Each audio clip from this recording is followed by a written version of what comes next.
आज बल समझा रहे हैं आपको। उससे पहले कि मेरे चैनल को आप सब्सक्राइब कर दीजिए, लाइक और शेयर कर दीजिए। बल के प्रकार पहले समझ लो।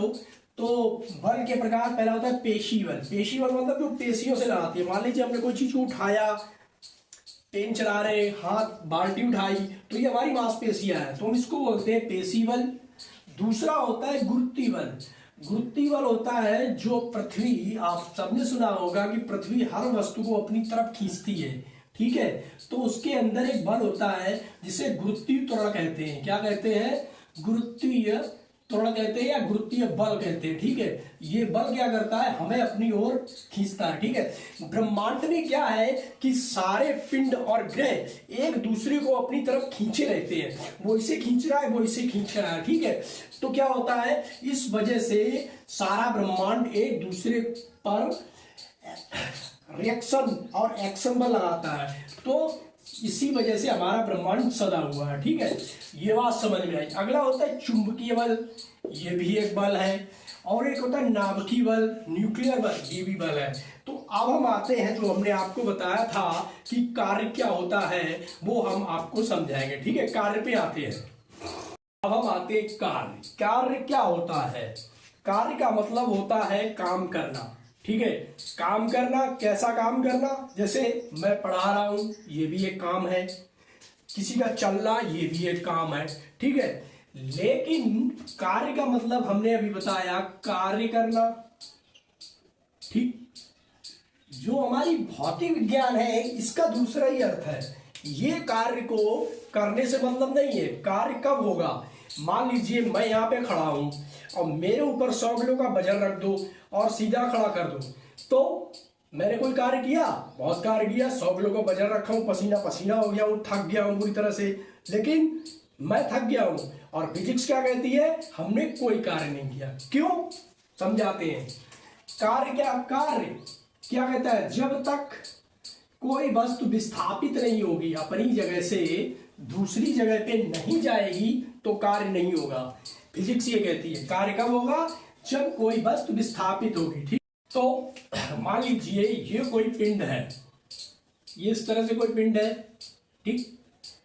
हमने क्या किया? इस पे इधर से फोर्स लगाया, तो ये पिंड यहां से यहां पे आ गया, ठीक। देखते रहना। अब ये हो गया पहला केस। अब दूसरे केस में देखते क्या होता है। मान लीजिए कोई पिंड है या कोई वस्तु है, हमने यहाँ पे ऐसे करके यहाँ पे फोर्स लगाया, लेकिन क्या हुआ? ये इधर की तरफ उड़ गया।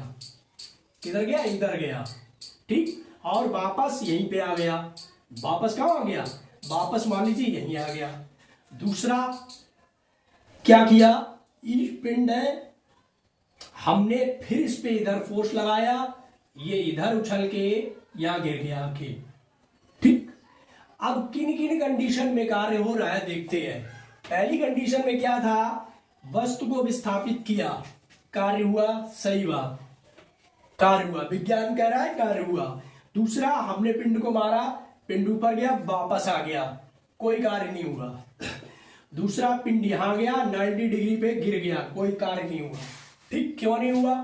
कार्य क्या होता है? कार्य बराबर होता है बल गुणे बल की दिशा में विस्थापन, ये होता है कार्य, ठीक।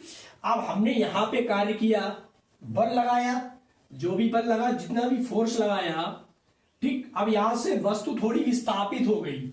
यहां पे क्यों हुई? विस्थापित हो गई। जब यहां से वस्तु विस्थापित हुई तो इसमें कार्य हुआ। इसमें वस्तु विस्थापित नहीं हुई, उठी और अपनी जगह गिर गई, तो कार्य शून्य होगा, ठीक। यहां पे क्या? यहां गई और 90 डिग्री पे गिर गई, तो क्या कहता है हमारा फार्मूला? क्या होता है? Work done. W बराबर होता है Fs इंटू कॉस थीटा, ठीक है। अब जहां पे एंगल बनेगा वहां पे भी कार्य क्या होगा? शून्य होगा। यानी 90 डिग्री अगर थीटा बना रहा है हमारा, तो वहां पे हमारा कार्य शून्य हो जाएगा। जैसे कोई कुली है, उस पे वजन रखा है, वो सीधा खड़ा है, कोई कार्य नहीं करेगा, ठीक। 90 डिग्री पे सीधा खड़ा है, कोई कार्य नहीं होगा, ठीक। कार्य कौन कौन सी कंडीशन में नहीं होता है? वो 4 कंडीशन होती है। कौन सी होती है?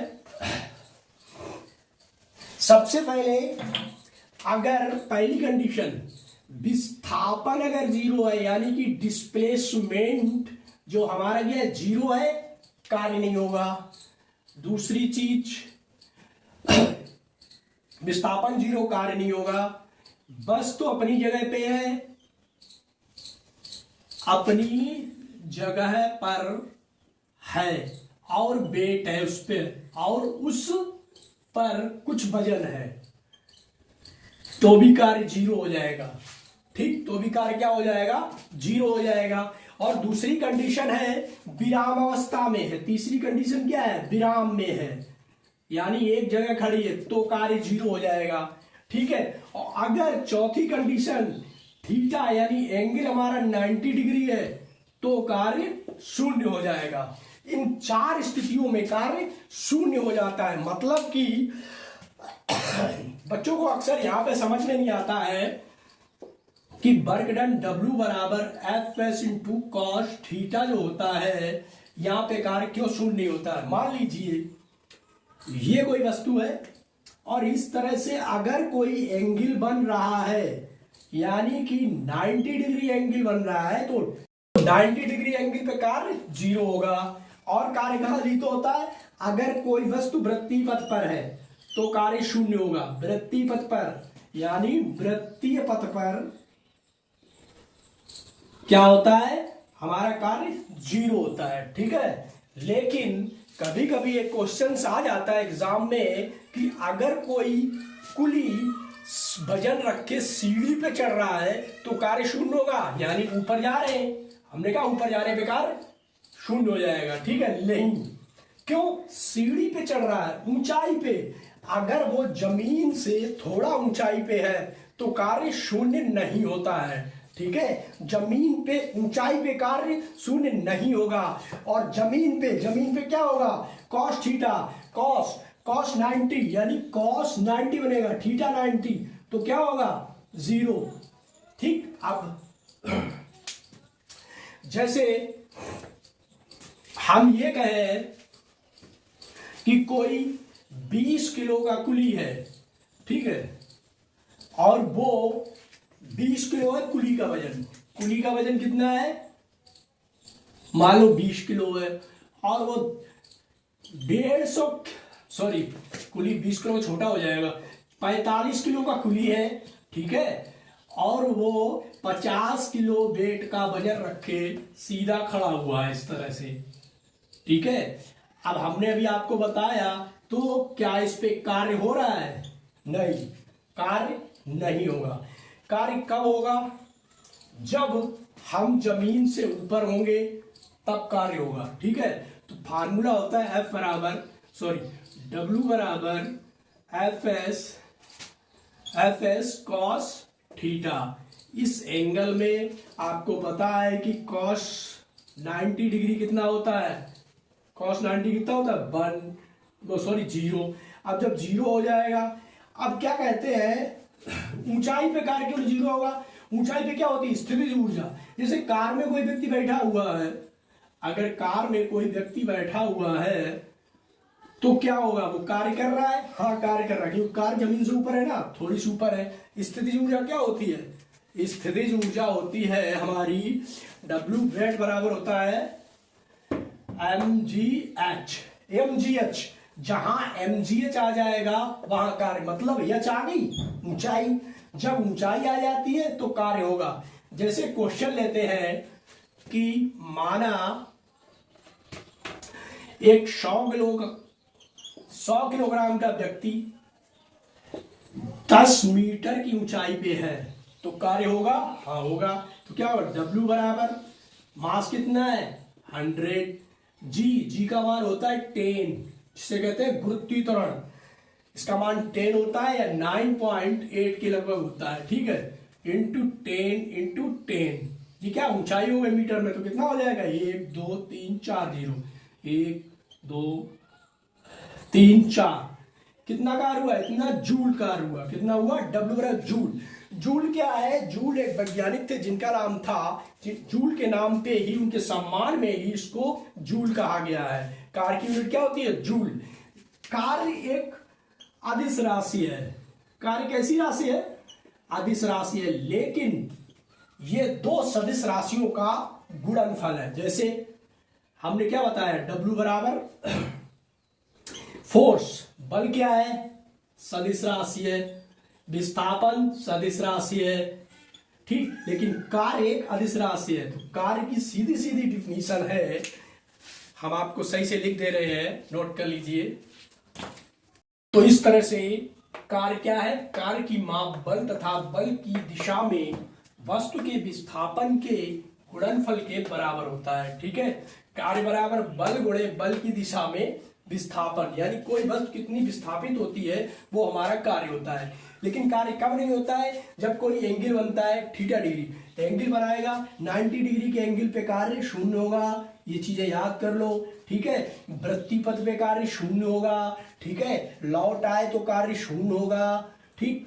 लेकिन ऊंचाई पे कार्य होगा, ठीक। क्या होता है, जब हमने देखा है कोई भारी भरकम आदमी को सीढ़ी पे चढ़ाओ, उसके 10 किलो का बाल्टी, 10 किलो का कोई सामान और रख दो, तो वो ऊपर जाता है, बुरी तरह हाँफ जाता है। तो इसका मतलब क्या? अगर आपका मास ज्यादा है, यानी आपका द्रव्यमान अगर ज्यादा है, तो आपको ज्यादा कार्य करना पड़ेगा। द्रव्यमान ज्यादा है तो ज्यादा कार्य होगा, ठीक। और ऊंचाई पे कार्य होता है, ठीक है। एफएस कॉस थीटा, जहां थीटा लग गया 90 डिग्री का एंगल बन गया, वहां कार्य नहीं होगा। वृत्ति पथ पे कार्य नहीं होगा, कहीं से लौट आए कार्य नहीं होगा। विस्थापन 0 है तो कार्य नहीं होगा, ठीक। ये हो गया, ठीक। अब समझ गए, कार्य का मात्रक न्यूटन मीटर होता है। वैज्ञानिक जेम्स प्रेस्कॉल जूल के सम्मान में कार्य का मात्रक जूल लिखा गया, ठीक है। ये चीज, ये तो हो गई कार्य। अब हम कल आपके लेके आएंगे ऊर्जा, कल आपको पढ़ाएंगे ऊर्जा, ऊर्जा के बारे में बताएंगे। और कार्य के हम कुछ न्यूमेरिकल्स भी लगवाएंगे, वर्ग डन के जो भी है। अभी हमने एक फार्मूला बताया था mgh, इस पे हम आपको कई सारे न्यूमेरिकल लगवाएंगे। और इन न्यूमेरिकल में एग्जाम में आपको बहुत जल्दी फांस देता है, ठीक है। जैसे हमने एक क्वेश्चन बताया था कि वो सीढ़ी पे चढ़ रहा है तो कार्य नहीं हो, कार्य होगा, ठीक। कभी कभी क्या होता है कि बच्चे गलती कर जाते हैं इसी बात में कि सीढ़ी पे चढ़ रहा है, सर ने बताया कि ऊंचाई पे यानी सीधी एंगल पे कार्य नहीं होगा, लेकिन सीढ़ी पे चढ़ रहा है तो सीढ़ी की कुछ ऊंचाई तो होती है। मान लो किसी सीढ़ी की 1 मीटर, आधा मीटर ऊंचाई होती है तो भी कार्य होता है, ठीक है। हम इसी पे कल आपको कुछ अच्छे अच्छे न्यूमेरिकल लेके आएंगे। आप हमारी क्लास लेते रहिएगा और हमारे चैनल को सब्सक्राइब और लाइक करते रहिए। दोस्तों, आज हम आपके लिए कुछ क्वेश्चंस लेके आए हैं। कल हम आपको वर्क पढ़ा रहे थे, तो इससे पहले आइए चैनल को सब्सक्राइब, लाइक और शेयर कर दीजिए, ठीक है। तो देखते हैं क्वेश्चन लेके आए हैं। हमने बताया था कि एक पिंड है जिस पर 8 किलोग्राम भार का बल लगाने पर उसमें बल की दिशा में विस्थापन होता है, ठीक है। तब बल द्वारा कृत कार्य की गणना कीजिए। मतलब कृतकार्य किया गया कार्य, वर्क डन क्या होगा। हमने बताया था कार्य बराबर क्या होता है, वर्क डन। W फार्मूला होता है W बराबर FS cos थीटा, एक तो ये होता है, ठीक है। बल की दिशा में विस्थापन होता है, बल में कृत कार्य की गणना कीजिए कह रहा है, FS cos थीटा होता है। दूसरा एक और होता है, कौन सा होता है, W बराबर mgh होता है, ठीक है। अब यहाँ पे जहाँ पे ऊंचाई की लंबाई, ऊंचाई की बात होगी तो यहाँ पे अब W बराबर क्या होगा, mgh। और जब कह रहे हैं बल की दिशा में विस्थापन हो रहा है, ठीक है, बल की दिशा में विस्थापन, तो FS cos थीटा, ठीक है। चलिए इसको सॉल्व करते हैं। तो यहाँ पे हमें क्या दिया है, एक पिंड पर 8 किलोग्राम भार का बल लगाने पर बल F बराबर क्या है, 8 किलोग्राम भार, ठीक है। बल की दिशा में विस्थापन होता है तो बल के कृत कार्य की गणना कीजिए। यहाँ पे कहीं पे कुछ गड़बड़ है, विस्थापन, हाँ, दिशा में 4 मीटर का विस्थापन की दूरी नहीं लगी, 4 मीटर का विस्थापन होता है, कृत कार्य की गणना कीजिए। तो क्या है, कार्य बराबर, हमने क्या बताया था, कार्य बराबर क्या होता है, बल गुणे बल की दिशा में विस्थापन, ठीक है। बल गुणे बल की दिशा में विस्थापन, या बल क्या है, कितना, 8 किलोग्राम का भार का लग रहा है, देखो अब इसमें बल की दिशा में विस्थापन कितना हुआ, 4 मीटर का, यहाँ पे 4 मीटर का विस्थापन हुआ, 4 मीटर। लेकिन जी गुरुत्वाकर्षण जी वो भी लगता है, इसका मान चाहे 10 रख लो या 9.8 रख सकते हो, ठीक है। जी के दो मान होते हैं, चाहे आप 10 मान लो या 9.8। जिस क्वेश्चन में आपको 10 दिया होगा, ये अक्सर दिया रहता है, अगर 10 दिया होगा तो आपको 10 यूज करना है, और यहाँ पे 9.8 दिया है तो आपको 9.8 यूज करना है। तो बस इसका कैलकुलेशन कीजिए और आंसर बताइए हमें। तो इसका कितना हो गया, 8 चक्कू 32 और एक जीरो, ये कितने में है, कार्य का क्या मैंने बताया था कल, मात्र जूल या न्यूटन मीटर। तो पहला क्वेश्चन हमारा लग गया। अगर यहाँ पे 9.8 रखोगे तो उस हिसाब से कैलकुलेशन हो जाएगा, ठीक है। अब पढ़ते हैं दूसरे क्वेश्चन की तरफ। दूसरा क्वेश्चन कह रहा है हमारा, एक पिंड पर 50 न्यूटन का बल लगता है, यदि क्रिया रेखा और विस्थापन के बीच का कोण यानी कि कोण जो है 60 डिग्री का बनता हो, तो पिंड को 12 मीटर तक विस्थापित करने में लगने वाले कार्य की गणना कीजिए। ये फार्मूला रखा है आपका, सीधा सीधा कुछ नहीं करना है। तो W बराबर F S cos theta, theta हमें पता है 60 डिग्री है, ठीक। यस विस्थापन कितना हुआ, यस विस्थापन कितने हुए, विस्थापित कहां गई 12 मीटर, ठीक। उसके बाद न्यूटन, एफ फोर्स कितना लग रहा है, ये कह रहा है 50 न्यूटन, 50 न्यूटन रख दो। 12 इंटू 12 गुणे 50 गुणे कॉस 60, इसका मान निकाल लो, 50 गुणे 12 कॉस 60 का मान कितना होता है, जल्दी बताओ। कॉस 60 का मान 1/2 होता है, 1/2 होता है, या अंडर 1/2 कर दो, कितना हो जाएगा 25 गुणे 12, 12 पंचे 60 और 12 दूनी 24, 6 30 यानी 300। हमारा कितना आ गया आंसर, 300 आ गया, ठीक। और ये 300 किस में निकलेगा, आपको पता है जूल, क्या आता है जूल, 300 जूल होता है, ठीक है। अब बंद